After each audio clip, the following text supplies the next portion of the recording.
excuse you. Wake up, I gotta go get it. Wake up, I gotta go get it. Ladies and gentlemen, welcome back, College Couch Podcast. Back in session. Javaris here, Stackz, Delbridge, forever in the building. Brother, how you feeling? Man, everything good, man. Can't complain. I love it. Man, what a week 11. We got a lot to get into, a lot of storylines, a lot of headlines to talk about. Of course, Miami going down. Bro, man.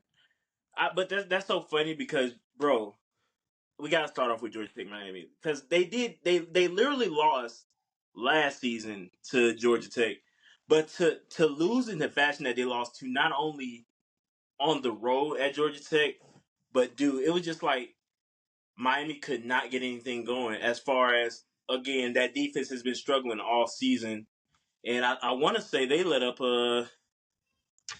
did he not? Cam Ward played phenomenal. I mean, Cam Ward had a day, but it's just that defense has been struggling. Like Georgia Tech's quarterbacks did nothing special. I mean, both of them threw for touchdowns, but it was really King's King just on the running game. But he was hurt. So was he really hurt? Is the question. No, man. Or was just the defense just that bad? I Fair, mean, but fair. we knew it was bound to happen with Miami. Like, I mean, Cam Ward can only do so much. Like, I Right. mean, when you're having to come out and be great every possession because your defense can't stop anybody consistently, it's tough. It's tough. I mean, a lot of people are trying to turn the page on Cam Ward. He's still a phenomenal player. Still had a great game. But when you don't have a defense, that's a lot of pressure. That's a lot on your offense to be great every time. So you dang near have to score every time you touch the ball. You have no room for mediocrity when your defense is putrid. So I mean, shout out to Georgia Tech. I mean, I love to see it. They kind of got the recipe, I guess, to beat Miami's defense. So I mean, Yeah. yeah, I mean, love to see it. I mean, you love to see the upset, especially during this time, unless you're a Miami fan, of course. But I mean, Georgia Tech. They didn't do nothing out of this world. They just took advantage of a weak Miami defense. Like, I mean, you call a spade a spade. I mean, Miami just has to be better. I mean, obviously, step it up on offense just because there's always room for improvement. But the defense has got to be able to match the offense. I mean, Right. let's be honest. I mean, it was bound to happen. They Cam Ward bailed them out so many times, so many times. It was just a matter of time before they lost it. So Yeah, say that it absolutely. came in this late in the season and in November when you don't want to lose, rather than had come at the beginning and then iron out the rest of the stuff and in November you good, but still first Yeah. off. So it's kind of rest of the way is kind of where they see fit. So Yeah, and I mean, now it's to the point where you're just like, okay, where did this? Well, the rankings have came out, and I want to say they dropped to either they're pretty low now, if I'm not mistaken. right, I want to say they're maybe 8. They might be 8 now, but either way, their defense has been struggling all season, like I said before.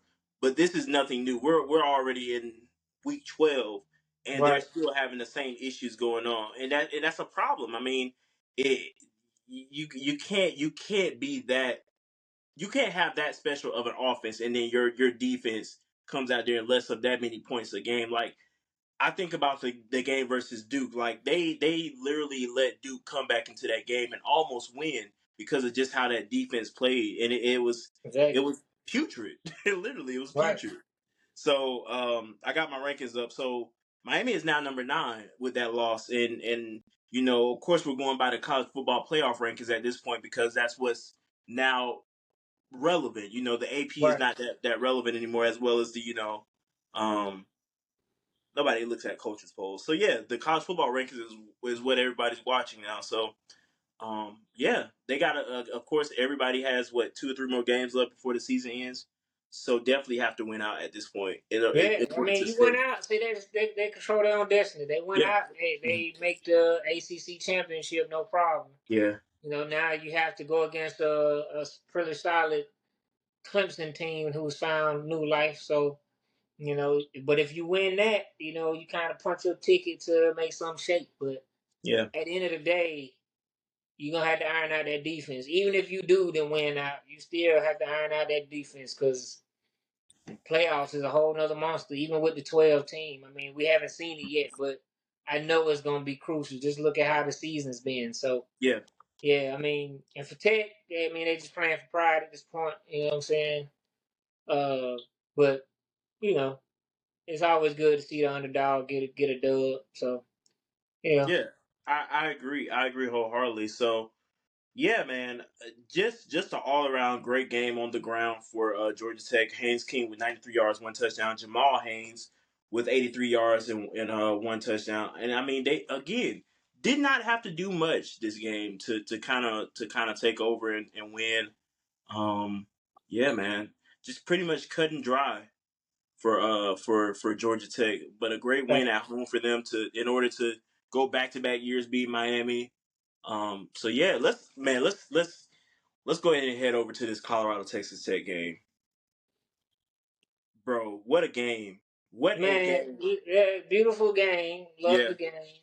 Colorado, you're proving people wrong. You're Uh-huh. making it shake. Like what a year it's been for Dion and the program. I love to Yeah. see it. Like you know, I mean, I've always been critical of them, but at the end of the day, I've always said they've got good players. I just want to see them back it up on the field as far as translating it to wins. And like you know what I'm saying, and you know, my whole thing last year was like they were talking a lot of junk, but you know, they win 5 games, so like, you know, you really have no room to talk. I don't care how good you is. Yeah. Tom Brady wins, you know, has a losing record. Okay, he was not that great that season, in my opinion. You know, just it's like Colorado last year; they weren't that great, but this year they have. It's almost like they have a chip on the shoulder, but they're backing it up on the field. So they're trash talk and the hype around them is matching their play now. So it's like, you know, now you can, you know, flex your muscles a little bit. Now we starting to talk about y'all actually competing for a conference championship and then competing for a national championship. So, I mean, uh, you know, they control their own fate as well. I mean, Travis Hunter, Shador Sanders, ballers. I mean, you know, the supporting cast, Webster, Horns. I mean, they got some dogs. I mean, it looked beautiful. It looked Yeah. beautiful. I mean, some controversy here and there with some, you know, people on the sidelines and the fans throwing bottles and stuff. But this is why we watch college football. Most passionate fans on earth. You Yeah. know, And so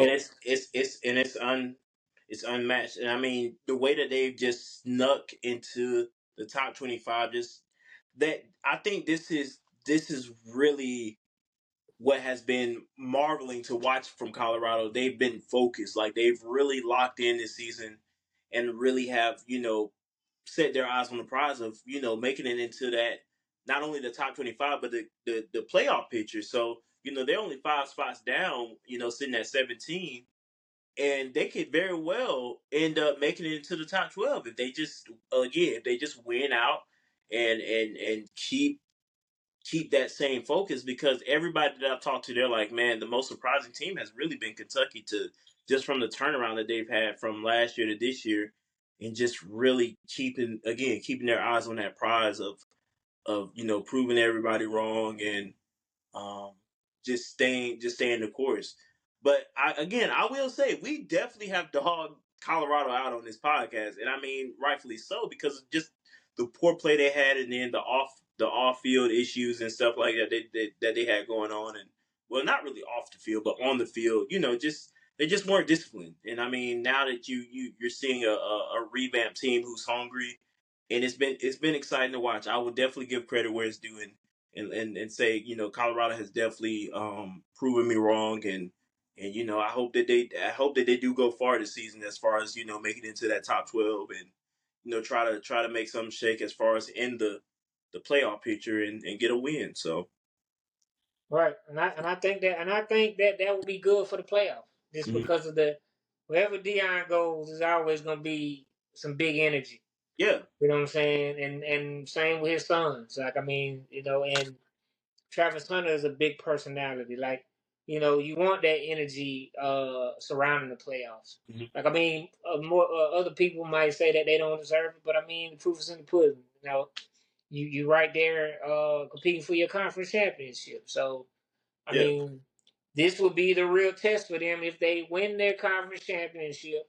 Okay, they proved everybody wrong with that. Now your true test is that now you're going against the best of the best. It's like you're going against the Alabamas, the Texas, the Oregons. Like you're going against these teams. See, last year when they went against the Oregon, they got throttled. So so now it's like, okay, y'all can only play with teams that are beneath y'all or right at y'all level. But teams that's supposedly better than you guys, it you know you kind of falter. So that'll be the true test, like compared to last year. So I'm not saying that they won't come out on top. I'm just saying this is be the true test, and if they can get past that, they get past that first round or whatever, or if they potentially have a bye week or however it goes for them, then now we can really start. They really can start flexing their muscle, and we can say Colorado is dang on good. Like, you know what I'm saying? So,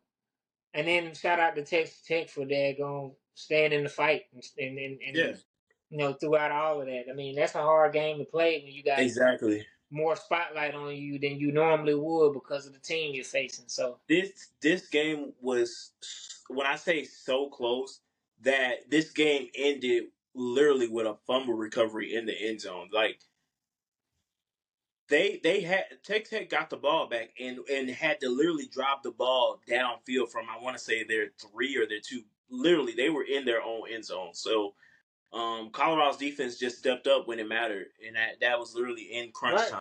So right, and that um, was beautiful. So now we yeah, got to see what they do, how they hold up against the big time teams. So I mean, yeah, what a game! I love games where it's no quit on either side. right. I One want to play say decide in that one play decide in the game. right. I want to say Colorado is cruising for the remainder of the season. Let me just be sure. Um, but yeah, bro. Like those are the type of games that really keep you involved as a fan. I mean, you can't. It just makes you appreciate the game of college football because of Right, games like that. So for again, for Colorado to go on the road and in a hostile environment where they throwing tortillas at you right, right. Like I on the mean, field. hey, this is college Yeah, football, man. yeah, Like I mean, you got some passionate fans, some passionate hmm, students, some passionate absolutely. everybody. I mean, so I mean, and we can't say anybody's gonna cruise the rest of the way this year because the way this year's been going, I'm not gonna lie. anybody could get it. You know what I'm I saying? I me personally, I'm let me be sure, brother. Colorado is cruising the rest of this season. They have 4-5 Utah, 3-6 Kansas, and 3-7 Oklahoma State. Well, you definitely can't count out Utah. Just can't count them out. I mean, I mean, the records. I don't like looking at well, records. Cam Rising isn't playing, so that was a big piece in their I own mean, off season. facts, but at the end of the day, you know what I'm saying. The way this season has been going, you don't know what's gonna happen. Like I mean, last year if you would have said that, yeah, heck yeah, okay, y'all are good. But this year, like the teams that how they been playing and yeah, I mean, I don't think they're cruising, but I mean, because every game they've pretty much had, it's been close. It's been close. You know what I'm saying? So it's like they almost lost to Texas Tech. Like I mean, they almost lost to Texas Tech. The only blowout win, truly, was when they played UCF, and like UCF really couldn't get it going. Nah, it was Arizona, And 34-7. Arizona, Yeah, you know? So UCF and Arizona. So I mean, and Colorado State. well, that ain't that. That's That Colorado was, you know State. what, that was a given. You're Yeah, right. I'm You're talking right. about teams that Yeah. were supposed to give them a fight. Right. Colorado State. Last year they shouldn't have. Colorado should have throttled them last year, Mm-hmm. but they didn't. So this year, I mean, Colorado State. I mean, you tell me the last time Colorado State was a upset team. I mean, if you can tell Fair. me, then I'll retract my statement. But Fair. Fair. I mean, that's a given with all the talent that you have. I'm talking about teams that has talent that could potentially match you. Mm-hmm. Colorado State they got two players. I mean, The quarterback and the wideout. yeah, I mean that's it. That's it. Yeah. You know, Colorado got 4+. Mm-hmm. So I mean, I can name all four of them offhand, and that you know debunks that. You know what I'm Yeah. saying? Debunks the fact that they should have been a blowout. I mean, it shouldn't have been a blowout. So Yeah. it should have been a blowout. So yeah, I'm talking about teams that they supposed to go toe to toe with. So Mm-hmm. and all of that. So Right. I I mean, think I really feel I'm proud of where Colorado has started, but I still feel like they have room to grow. Could oh, I mean Colorado? every team like I mean even Oregon being #1, they have a lot that they can Yeah. improve on. I mean Yeah. Texas, Bama, Georgia, all of these teams have places that they can grow even if they look good. You know what I'm Mm-hmm. saying? Like every week is something different. Like every week, you show a weakness when you play. You Mm-hmm. know what I'm saying? Like Georgia beat Texas, beat the brakes off Texas, but you know, they struggled against Kentucky. You know what I'm saying? So I mean, it's like everywhere has a weakness, and every time you step on that field, you show a weakness. Now you don't get exploited, maybe not in that particular game, but there is film on that weakness. Oh, they can't set the edge. Yeah. Okay, well this game they didn't get exploited, but this game we're gonna exploit that. Bama Yeah. Georgia. You know what I'm saying? So I mean, okay, and then Georgia gets better with that. I mean, it's always something to be grown to be worked on Right. and have improvement. It's just the teams that have less um things to work on are usually the teams that finish at the end. Mm-hmm. No, right now, my opinion, Oregon would be the one team that has less to work on. Mm-hmm. It's because they've, figured out a formula and to beat the teams that they've played. Right. So I didn't ask you. Very, very off topic. Are you on a time crunch today? Or are you good? a little bit. Oh God. Okay. All right. Okay. So no, but I agree. I 100% wholeheartedly second that. I mean, and again, this just kind of goes along with the theme of this season has really been a season of uncertainty. Like nobody really knows who is going to be in, who's really like that team to really look out for that's going to make that push because of just so much uncertainty because no team has really looked dominant this year. But Right. that just again that's just how the dice have been rolling this season. So but now that I know that you're on a little bit of a time crunch, let's go Oh ahead no, and we're good. We're good. We're okay. good. You We're sure? good. Okay, We're good. cool. Well, yeah, but I mean, again, shout out to Colorado, man. Colorado has been making it do what it do, and again, just from the conversation that I've had with people, they've been really pleased and really surprised, just the turnaround again, the turnaround that they've made this season. Again, only one conference loss is pretty dang impressive. So, Right. yeah, so hopefully they'll go ahead and just win out and go ahead and see what their seeding is going to be within the college football playoffs if they make it in, that top 12 and yeah, go from there. Try to play against the big dogs for sure. So but yeah, man, let's go. We can go ahead and change to Alabama LSU. We're really listen. We're on our third game within 20 minutes. This was pretty darn good for us. But That's why I said we good. yeah. So Alabama LSU. First off, let me just say this. This was Jalen Milroe's game. Lord have mercy. This was Jalen Milroe's game. You called this game in our prediction, and I mean the people enjoyed it. They loved it. They were pretty much praising how well you pretty much predicted this game. So shout out to you, brother. Also shout out to Chase. Chase was saying that this game was pretty much already in Alabama's hands because they brought out that live tiger. So yeah, man, this was just a pretty much a one sided game from the jump. I mean, LSU just did not know how to contain Jalen Milroe, man. This man is just But unstoppable. I think they tried to, but I think Bama had some pride. Mm-hmm. It's like you lose this game, you have to play. Like the rest of their season, literally is win or go home. Yeah. And Jalen Milroe being the leader, the kind of guy that I it feels like he is. He said, "I'm gonna put the team on my back. Bump, having the passing stats, bump high look. I know one of my greatest weapons is my legs."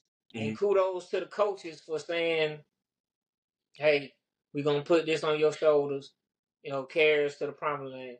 And then kudos to his teammates for nobody getting selfish, getting mad that they weren't getting as many looks as they normally would, because Milroe had it cooking. And this just shows you how explosive. I rock with, even though I'm an Auburn fan and I don't like, Alabama and all of that, I rock with Jalen Milroe. And Mm-hmm. I've always said that he was a good quarterback. You know what I'm saying? I mean, obviously he got some issues to work on, but if you have nothing to work on, then what are you doing? You know what I'm Yeah. saying? So, yeah, I mean, he knew there was some spots that he could exploit, and he was very intentional about his runs. Like usually you might see him, hesitate and try to, make a play downfield or force one downfield.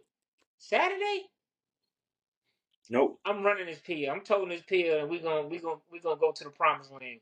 I mean, and honestly, he really didn't even have to throw the ball. Only threw for 109 yards. Right. And That's what I'm saying. Like he realized, like, yo, I have a skill yeah, that I've been I'm not gonna necessarily say hiding, but I've been getting away from, because when you're a quarterback, you don't want the label of being a running back or a yeah, quarterback that runs too much or runs more than he throws, you know. But at the end of the day, on the stat that matter in my mind is when the clock hits 0-0 and that W is in the column. That's all exactly, that matters. You know what I'm exactly. saying? Like bump the stats on my pass and bump the stats on my running. My runnings are working, I'm getting it up out of there. My Mm. passing is working and my receivers is getting open, no problem. I'm throwing it to them. Yeah, So, and I mean, he so just runs. He runs these quarterback reads and these options so well right, to where it's almost like you design a run play for him, it's probably going to be a guaranteed six. Like that's just how well he's mastered these reads that are right, designed just for him. So it's been a joy to watch. I mean, this is coming again. This is coming from a Georgia fan. So yeah, man, he's mastered it, and I mean, it's going to be a joy to watch. When he does decide to go to the next level, and how well he plays in the pros, and right, if they still decide to design runs for him because he's just that talented with his legs. So yeah, it's been a thing to watch, man. I've enjoyed it. Even as a Georgia fan, I've enjoyed watching Jalen Milroe do his thing on the field every Saturday. So right. He ran with a purpose, man, yeah. and the speed he has, it looks effortless. Hmm. So, you know what I'm saying? I mean, you got a couple weapons on the outside that opens up things for him. I love to see it. And Yeah. LSU, uh, you showed up physically, but I just don't feel like mentally they were there. I'm raising my hand because I definitely have a thing to say about LSU, bro. Oh, Like well, I'm no, gonna go let you ahead. finish Go though. ahead. No, go ahead. I Yeah, want you to finish. I was just gonna say that. Hey, I just feel like I don't know. I don't know if they gave up. I don't know if they were lethargic. I mean, but Bro, the thing that really like just like wants me like makes me crawl up a wall is I don't think, like, even as a junior, I don't think Garrett Nussmeier realizes how talented he really is. Like, Garrett Nussmeier can truly be, if not the best quarterback in the SEC, but the best quarterback in the nation if he's comfortable. Like, Garrett Nussmeier is not a bad quarterback. Agreed. Like, he's not. But if he is rattled, oh my God, it shows. That Arkansas game he played still gives me nightmares because of how poorly he played. He didn't want to throw the ball. Right. He did not want to throw the ball. He threw for 239 yards against Alabama, but maybe only like 100 and something if I'm correct against Arkansas.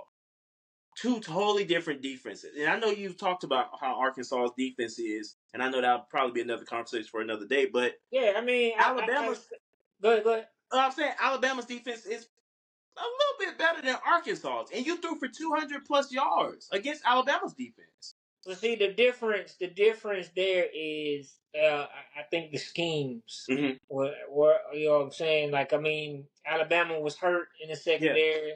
You know what I'm saying? Like, they're trying to get players back and all of that. I think they'll be back by playoff time.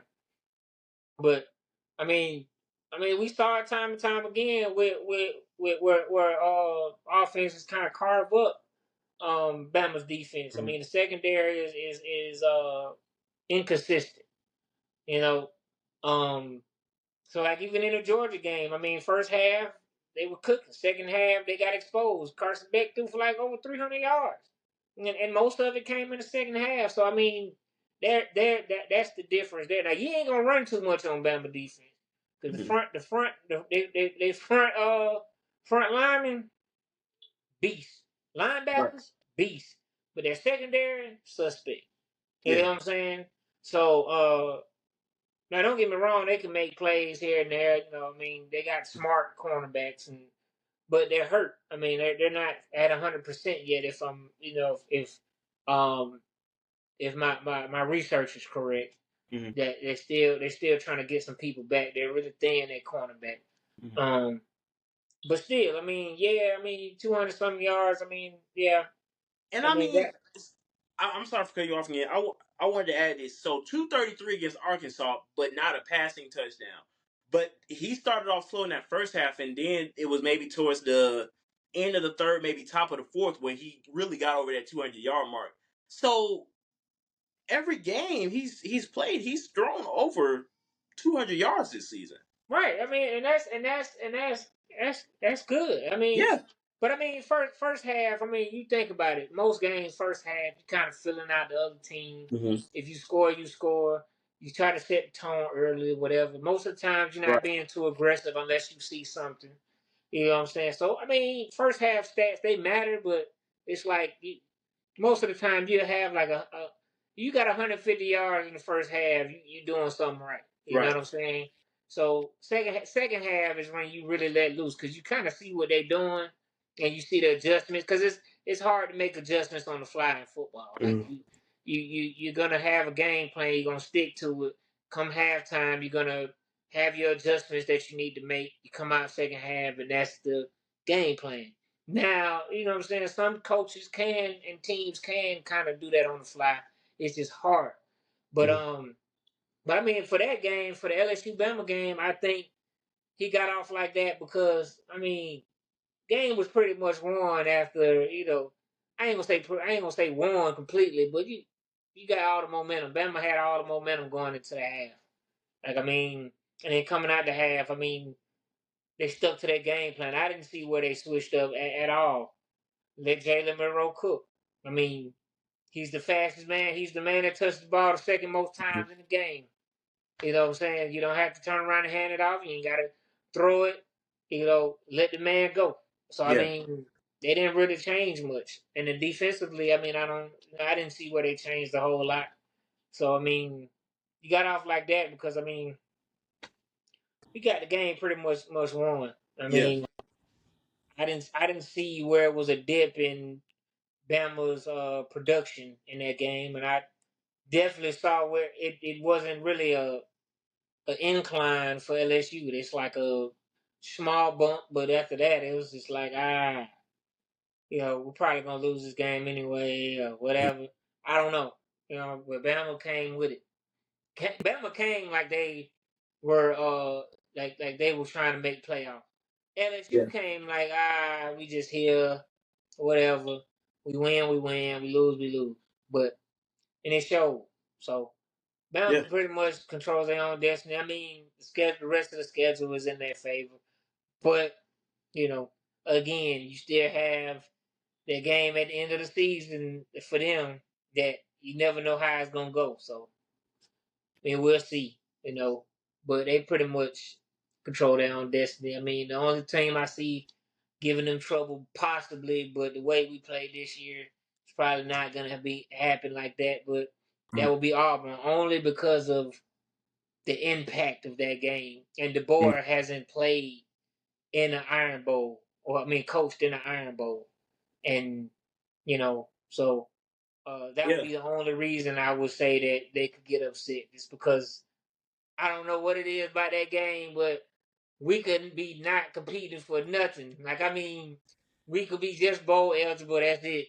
Well, And that's the state championship. You got to win the state yeah, I mean that's championship. the state championship. But I mean, a lot of players on that team might not be from that state and Yeah. understand the Mhm. rivalry, but that game in particular to keep Bama like it's a lot of think about the last few years that we've won, or the few times that we've won over the last few years.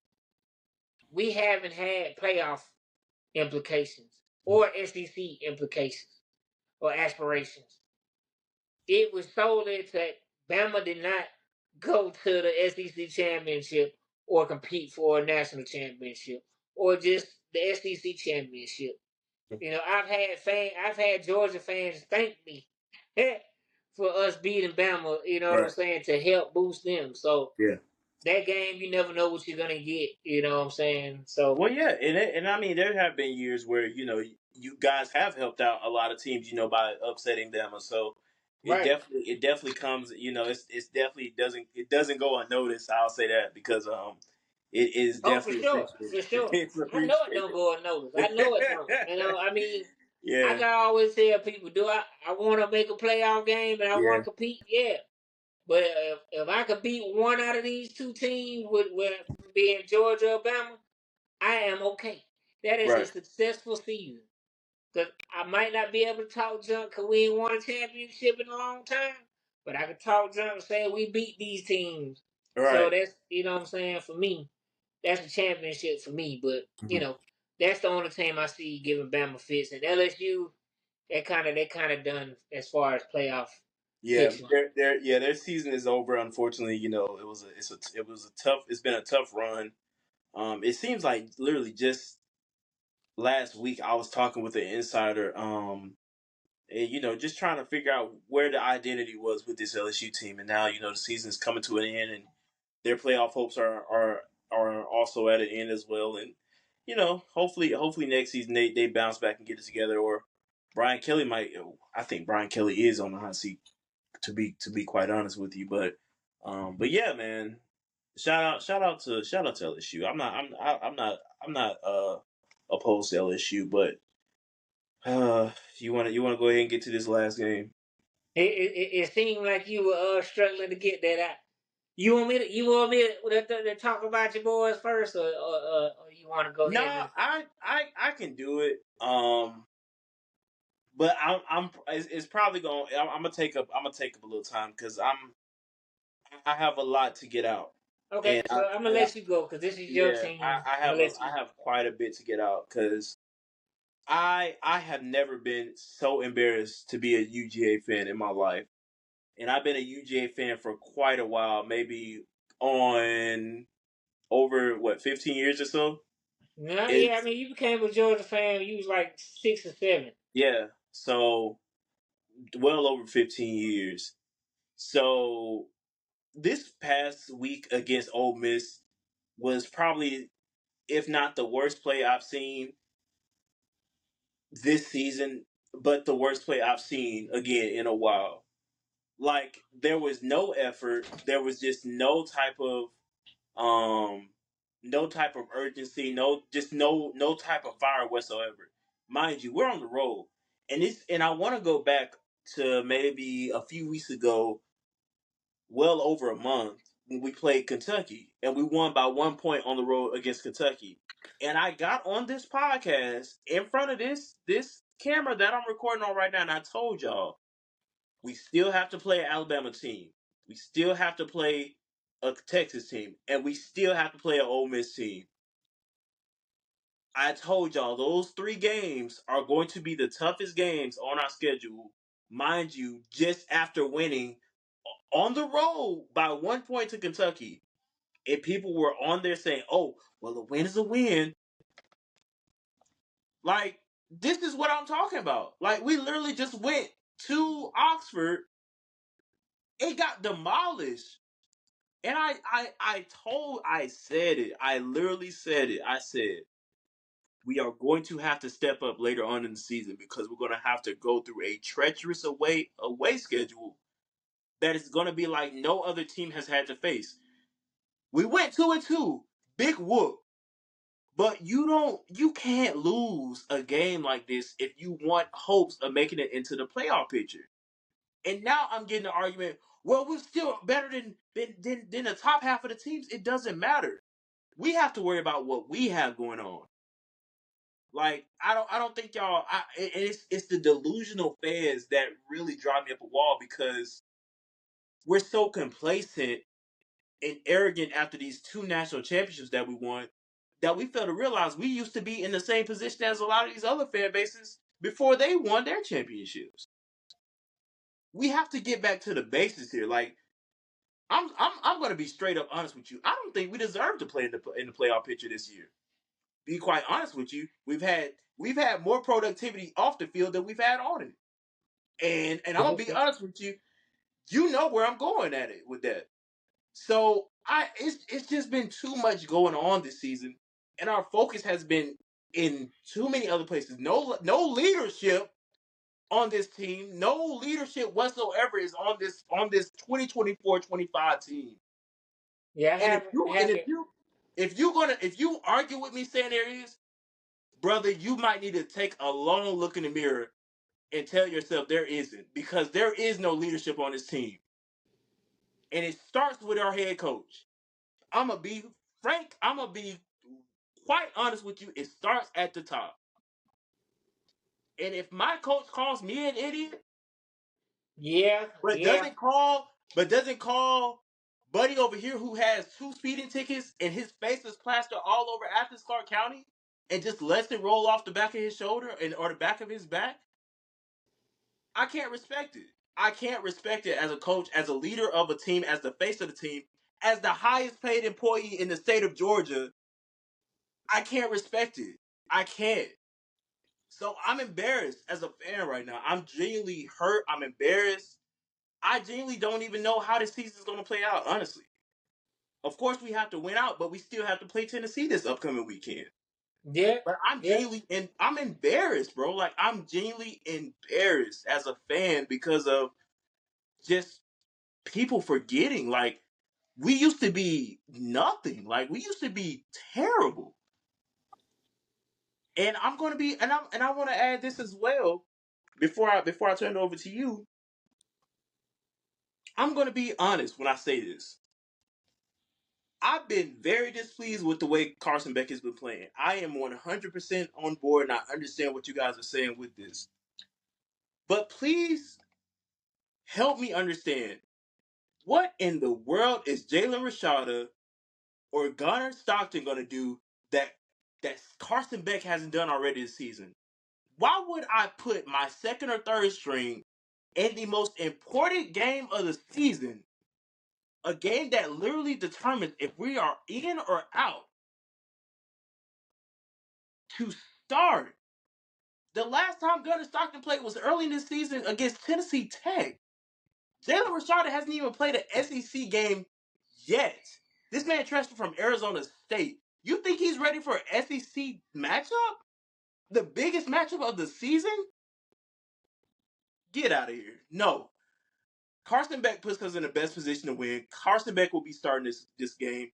Carson Beck better go out there and do what he has to do in order to keep our playoff hopes alive. That's all I got, brother. Go ahead.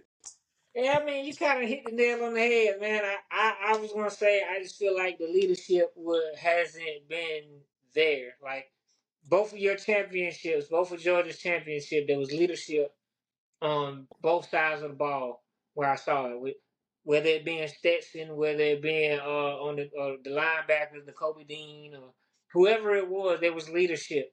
And yeah, I mean, Kirby didn't have to really say much.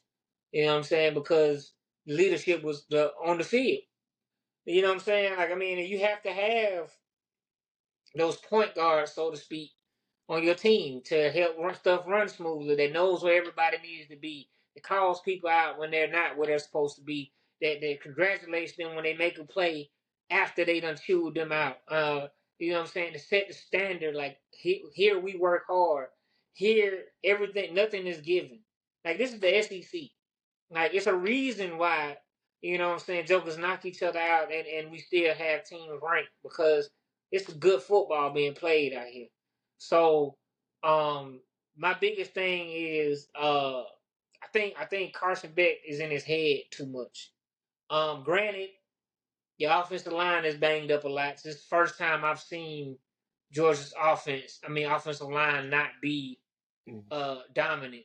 You know what I'm saying? Like the two championship runs y'all had, they were dominant. And then, Stetson Bennett could get it done with his legs. Carson Beck, he can get a first down or two, but as far as those big explosive plays, that's not really his game. Like, Right. don't get me wrong, can he do it? Possibly. But that's not really what he wants. That's not his comfort zone. Mm-hmm. For the game, it was rainy.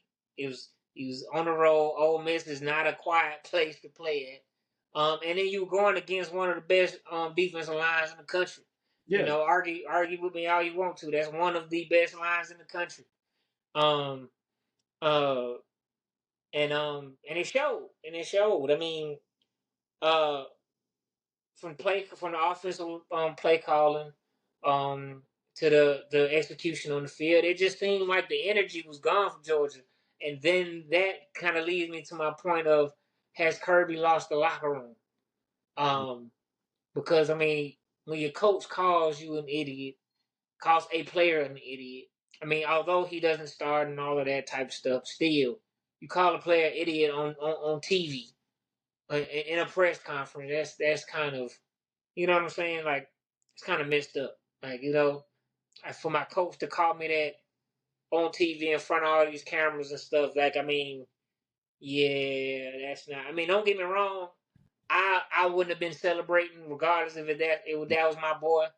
Regardless if that was my boy, we just lost. You know what I'm saying? We'll talk. You know what I'm saying, Yeah. after the game away from this stadium. You know what I'm saying? Yeah. But we just went to war and my team we lost. Mm. So, but to be called an idiot, I don't condone that. I don't condone neither one of them. I think both of them were wrong in that regard. But I get it as far as the player. I can't remember his name. Jake Pope. Jake Pope. As far as him, I mean, I don't condone you coming on the field and celebrating. Should have been with your teammates, chopping it up with them, you know what I'm saying, and taking a loss on the chin or whatever. And Kirby Smart, I don't agree with you calling out your player in that fashion. But that's why I'm trying to figure out, has he lost the locker room? Yeah. Because everybody wants to talk about Bama not being disciplined, but Georgia's not disciplined either. Carson Beck, I think he's lost the confidence up here. You know what I'm saying? Like, I mean, Georgia fans do not make it easy. No fan in college, especially, they don't make it easy on quarterbacks. They don't make it easy. You have a bad game, oh, get him out of here. Bench him. Put the second string in.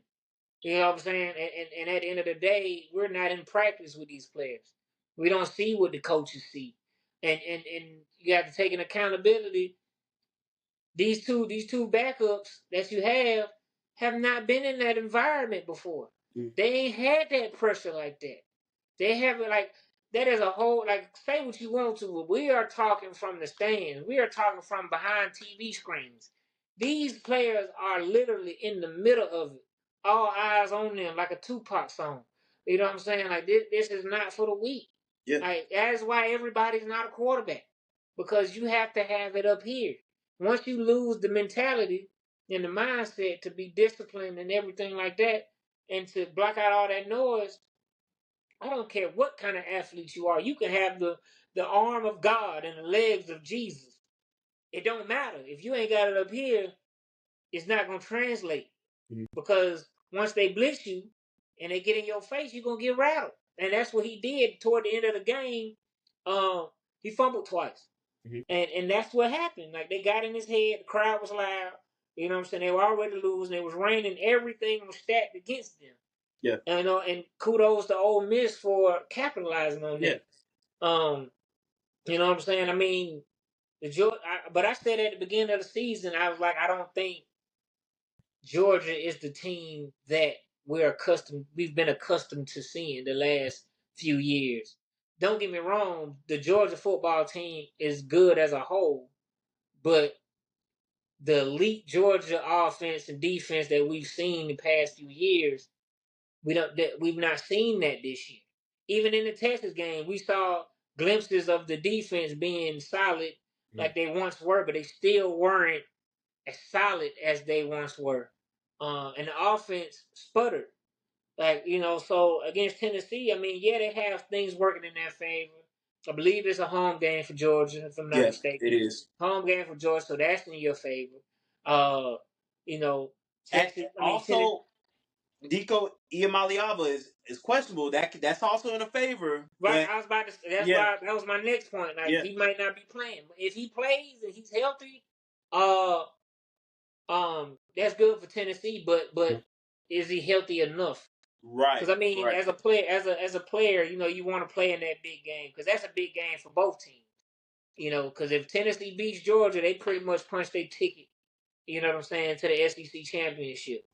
Um, but and kind of and it knocks Georgia out of the SEC race and probably the national championship race, the playoff picture. So it's a lot on the line this game. It's a night game, which is beautiful. So I mean, I'm anxious to see. I mean, what Georgia has to do, they have to establish the run, and they've got to push the ball downfield when they have the opportunity to. And Right. Carson Beck has to be accurate. Carson Beck cannot get rattled. Carson Beck has to be comfortable. The line has to block. Defense, the line has to be as dominant as they were against Texas. DBs have to be on point. Linebackers have to be on point. Everything has to be dang near perfect for Georgia for Saturday. Because if they come out like they did against Ole Miss, Tennessee is going to light them up. Because Tennessee has a great run game. They scheme their running backs open beautifully. The wide receivers are really good. Quarterback is really good. And they've shown that they can win without their starting quarterback. So that to me last week was scary because if you can win in that fashion and it's your backup, so that tells me that it's not just the starter that's great. Yeah. The entire offense is good. Oh, it's so crazy because I was literally talking to a friend of mine when Austin Simmons went in, and I said, "Oh, he's about to torch." Austin Simmons was either a 4 or 5 star coming out of high school, and when he committed, I mean, Ole Miss raved about this kid, so I had to check him out myself. As soon as he got in, I said, "Yep, he about to carve that defense up," and that's exactly what he did. Drove the ball downfield, didn't do too much. 5 or 6 with maybe 66 some yards, and got it done. And they scored that same drive. So yeah, but also, but again, I got out what I need to say. We're gonna go ahead and wrap up here. Let me go ahead and get you. Let me get you out of here. Let's get these predictions out of the way real quick. Number 3, Texas and Arkansas. Who you got? I got Texas. Texas. I got Texas as well. 17, Clemson, Pitt. Who you got? I got Clemson. I got Clemson. Number 18, Colorado, Utah. Who you got? I got Colorado, but it's close. Colorado, not even close. Number 8, Notre Dame, Virginia. Who you got? I got Notre Dame. Notre Dame. I'm taking Notre Dame. Surprise team, by the way. I'm shocked that they were playing as good as they are. But anyway, yeah, Yeah, yeah. All right, 21 LSU, Florida. Who you got? Sheesh. I got LSU if they got some pride about themselves. I got LSU as well. DJ Lagway could come back this game, still up in the air. Nebraska, USC. Who you got? Sheesh. Sheesh. I It's got some games Nebraska. this week. It's some games this week. I got Nebraska with that one. Uh, I think USC is due for one. I'll take USC. 24 Mizzou versus 23 South Carolina. Who you got? Sheesh. It's a pretty big I week got I 6 got I rivalry. got South Carolina. They've been pretty hot lately. Yeah, I think South Carolina gets the job done this week. Yeah. Anyway, number one Oregon, Wisconsin. Who you got? Oregon. I'm taking Oregon, even though Wisconsin has looked really well this year. Number 7 BYU and Kansas. Who you got? BYU. BYU. All right, number 6 Tennessee, number 11 Georgia. Who you got? Sheesh. Sheesh. Sheesh. I Call plead it. the fifth. Nah, dang, I can't even say. If I'm a leaver gonna play, then I got Tennessee. But if he doesn't play, I got Georgia. Okay. Gotta roll with my boys, man. I mean, I can't as you keep should, as you should. I can't lose faith in them. It's too late in the season. Hopefully they get the job done. Ladies and gentlemen, it's been another great week of College Couch. I'm sorry, another great episode of the College Couch Podcast. Can't thank you enough for your love and support. Continuing to rock with us. We greatly appreciate it. Cannot thank you guys enough. Yeah. Keep liking, keep commenting, keep sharing, keep whatever. Just keep sharing us love, and we're gonna continue to reciprocate the same energy. So yeah.